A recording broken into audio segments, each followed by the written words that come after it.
In the quiet halls of a sprawling mansion overlooking the city, a young girl named Emily sat by her bedroom window, her wheelchair a constant companion, watching the world move without her.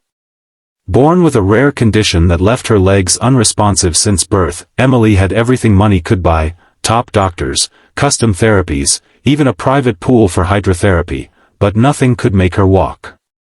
Her father, the millionaire tech entrepreneur Robert Harrington, had poured millions into research and treatments, his heart breaking a little more with each failed attempt.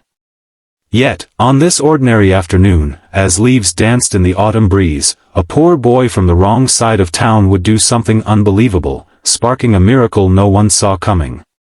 Emily's life was a gilded cage. At 12 years old, she was sharp-witted and kind-hearted, with curly auburn hair that framed her freckled face and green eyes that sparkled with unspoken dreams. She spent her days homeschooling with tutors, reading adventure books where heroes conquered mountains, and sketching worlds where she could run free. Her father, Robert, a 40-something widower with salt and pepper hair and a perpetually furrowed brow from boardroom battles, loved her fiercely. He had built his empire after losing his wife in childbirth, vowing to give Emily the world. But despite the luxury, marble floors, a home theater, and a staff of caregivers, Emily felt isolated. "Daddy, why can't I play like other kids?" she'd ask, her voice small. Robert would hug her tight, whispering promises of breakthroughs, but deep down, he feared he'd fail her forever. Across town, in a cramped apartment where the roof leaked during rains, lived 12-year-old Jake. With messy brown hair that fell into his hazel eyes, worn-out sneakers, and hand-me-down clothes from his older brothers, Jake knew hardship intimately. His single mother worked double shifts at a diner to keep food on the table after his father left years ago. Jake helped by delivering newspapers and mowing lawns in the wealthy neighborhoods, his bike his only mode of transport. He was resourceful, optimistic, and had a knack for fixing things: broken toys, old radios, even hearts, though he didn't know it yet. School was tough, bullies teased him for his patched jeans, but Jake dreamed big, inspired by stories of inventors who started with nothing. Their worlds collided one crisp fall day. Emily's father had organized a community event at the local park, a charity fair to fund pediatric research, hoping to raise awareness for conditions like Emily's. Emily attended in her wheelchair, bundled in a cozy blue sweater, watching children play tag and soccer with a pang of envy.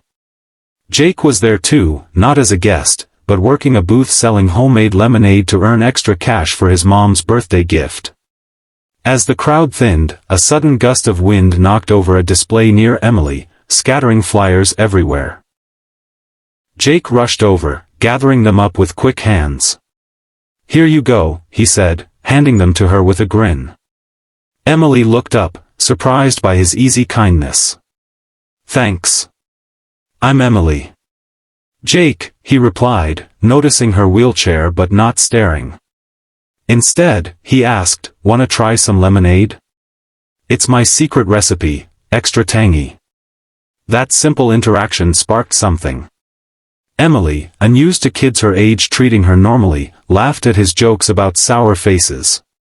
Jake, drawn to her spirit, shared stories of his adventures biking through hidden trails.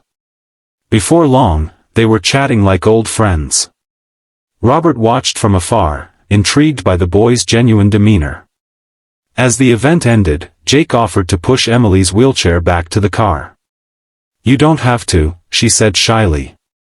"I want to," he insisted. It was the start of an unlikely friendship, one that would challenge everything. But challenges arose quickly. Emily's world was sheltered, her father worried about her safety and health. When she asked if Jake could visit the mansion, Robert hesitated. "He's from a different background, sweetheart. What if it's not safe?" Emily's eyes filled with tears. "Dad, he's kind. Please." Reluctantly, Robert agreed to a supervised playdate. Jake arrived on his rusty bike, wide-eyed at the grandeur. They played board games in the sunroom, Jake teaching her card tricks he learned from his grandpa. Emily opened up about her condition, congenital muscular dystrophy, doctors said, untreatable. "I've never walked," she confessed, her voice trembling. Jake listened, then said something profound. "Maybe you just haven't found the right way yet. My mom says miracles happen when you least expect them." As weeks passed, their bond deepened. Jake visited often, bringing small gifts like wildflowers or a fixed-up music box.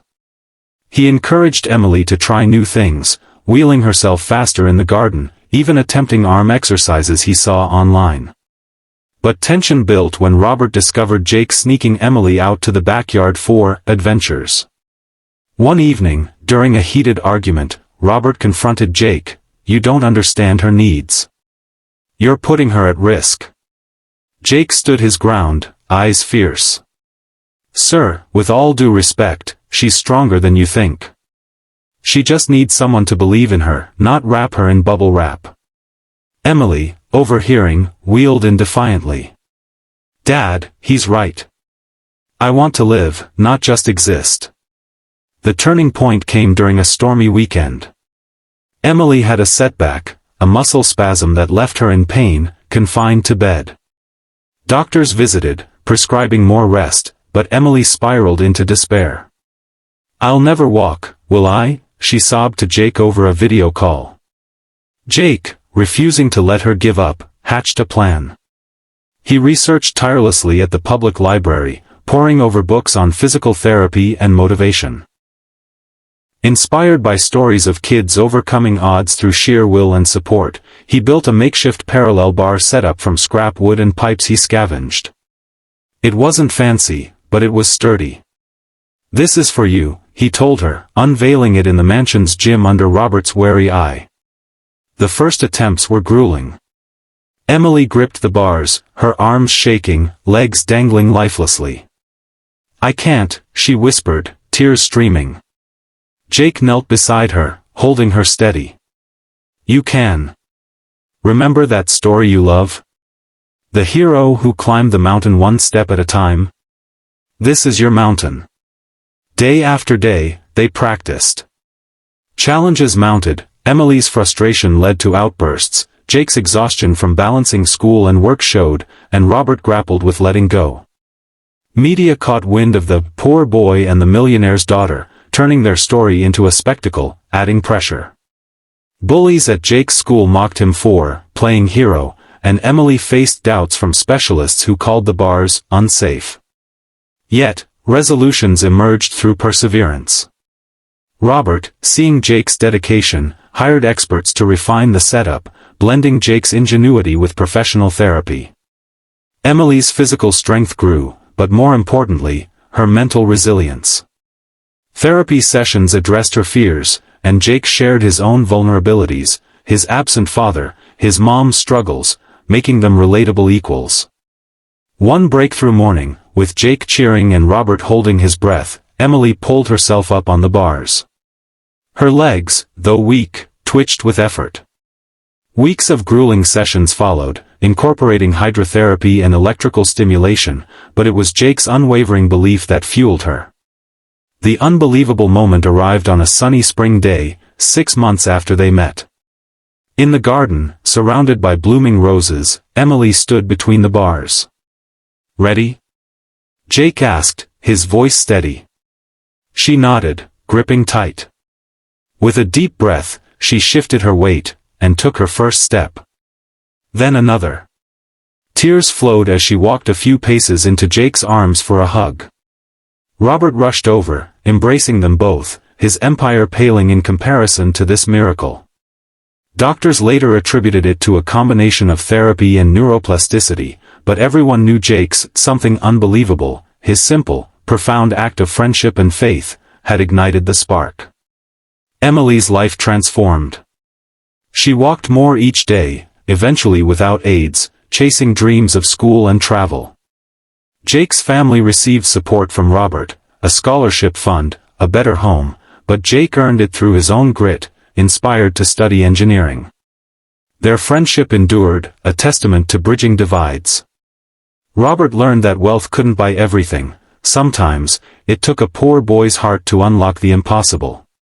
In a world quick to judge by status, this story reminds us, True miracles stem from compassion, belief, and connection. One act of kindness can move mountains. Or in this case, legs that never walked. If this tale of unbelievable courage and heart touched you, smash that like button to honor Emily and Jake's journey, and subscribe for more inspiring stories that prove anything is possible. Turn on notifications so you never miss a moment of motivation. Your support helps us share more tales like this.